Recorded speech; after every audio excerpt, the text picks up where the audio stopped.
Stop doing these 3 habits that may be ruining your spine. And you're going to want to pay close attention to number 2 that most of us over 40 do and we don't even know.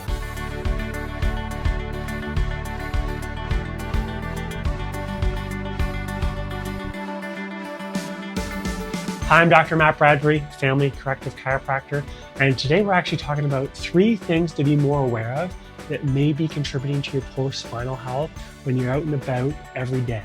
Now, these 3 things I'm going to share with you very shortly, but there's a couple of things that I want you to be especially aware of when you're out and about moving.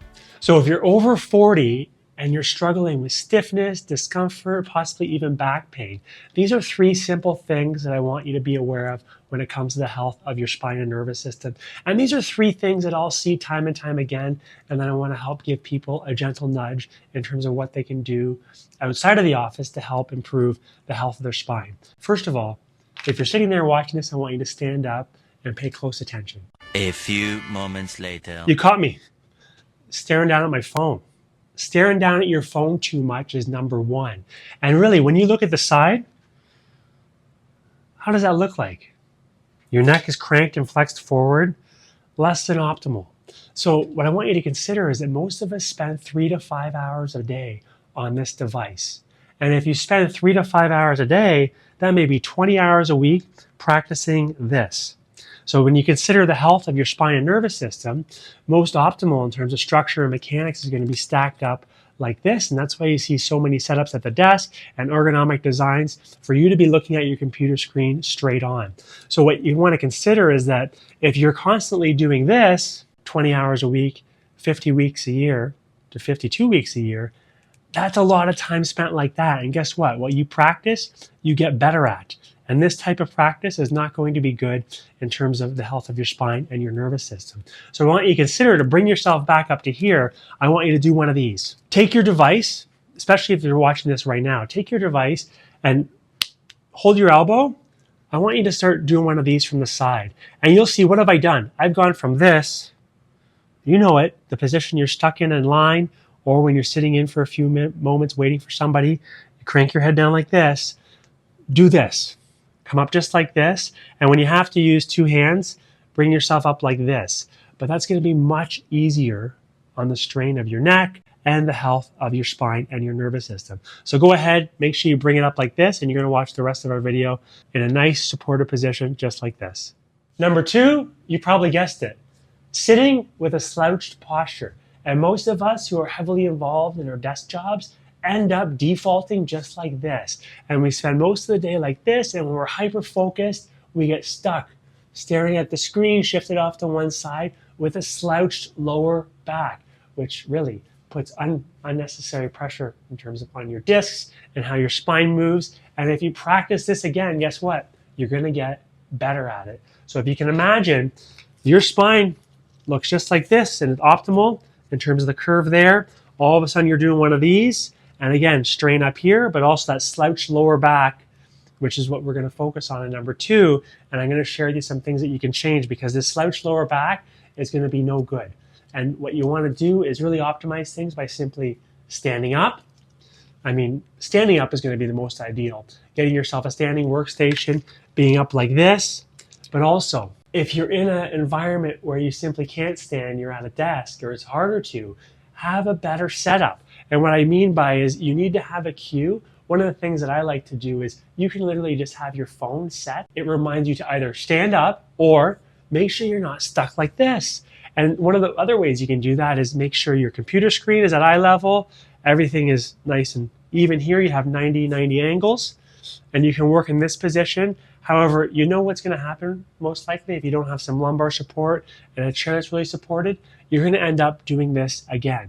So that brings me back to, you have to stand up and move. And whether you set your alarm for every 30 minutes on your phone, or you simply implement a standing workstation, and if you're going to spend this much time of your life, let's say 1,500 to 2,000 hours a year working, you might as well make the few $100 investment in the standing workstation so that you are no longer like this, you are more optimal and in this position, which standing is going to be most ideal, which is also going to help with keeping you more alert rather than sitting down and potentially a little tired and drifting off in that afternoon if you hit that afternoon crash. So consider number 2 is one of the simplest things you can do. Stand up, don't catch your lumbar spine slouching at the desk, because it's just so important in terms of your overall spinal health, mobility. Spend time standing rather than practicing sitting, which is going to potentially get your muscles shorter, your hip flexors tighter, and may lead to an overall lower quality of life. Number 3, not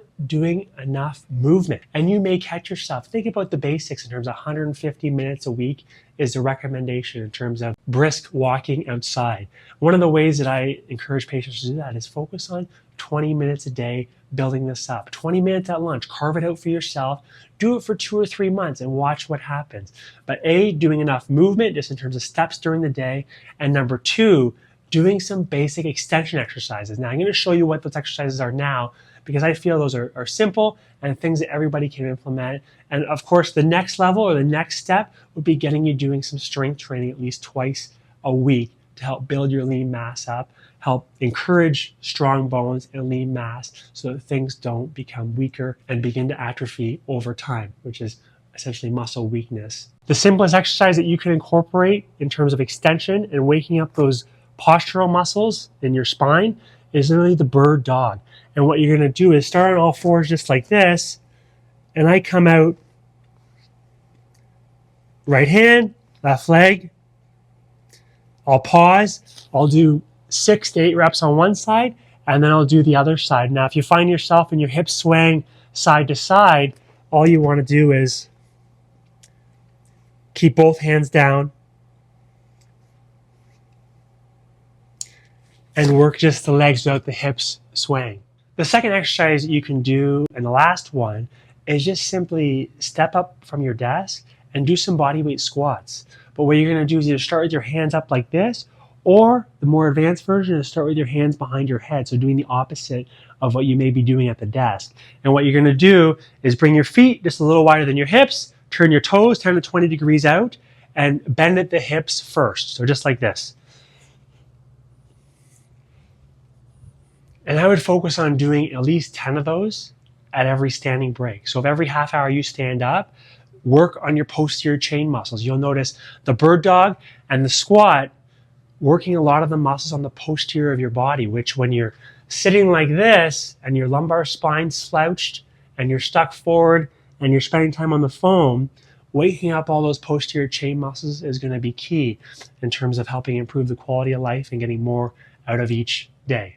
So remember, when it comes to stopping doing those 3 things that may be ruining your spinal health, number 1, well, guess what? Start using your phone for those 3 to 5 hours in front of you. Less detriment to your neck and your spine and your nervous system. Number 2, well, stop sitting with a slouch posture, especially in your low back. Stand up more. Invest in your standing workstation. And number 3, lack of movement. We need more movement. I gave you 2 places to start. Of course, if you're going to level up even more, think about getting a strength coach or someone to help you in terms of your fitness, signing up for the gym, giving you some pointers. Of course, I'm happy to help too. If you have a question, please let me know. I'd be happy to help give you some direction. Anyways, I will leave you with that today. And of course, as you begin to look after your health better, remember, these videos that I do, I love doing them in terms of helping you understand your health more and get more out of your body. But I got a big mission in terms of helping people understand their health more, that they need more function to be healthier, and their spine and nervous system plays a vital role in that health. So my only ask is that if you found this beneficial, take a moment, click share to your feed. My mission extends far beyond these 4 walls, and I simply can't do it alone. I need your help. So either share it to your feed this video, or of course grab the URL and send it to somebody who you may think can get some positive benefit to it as well. Anyways, I appreciate you. Thanks so much for your consideration. And remember, you're far stronger, more resilient, and resourceful than you may have led to believe. I'll talk to you soon. Bye for now.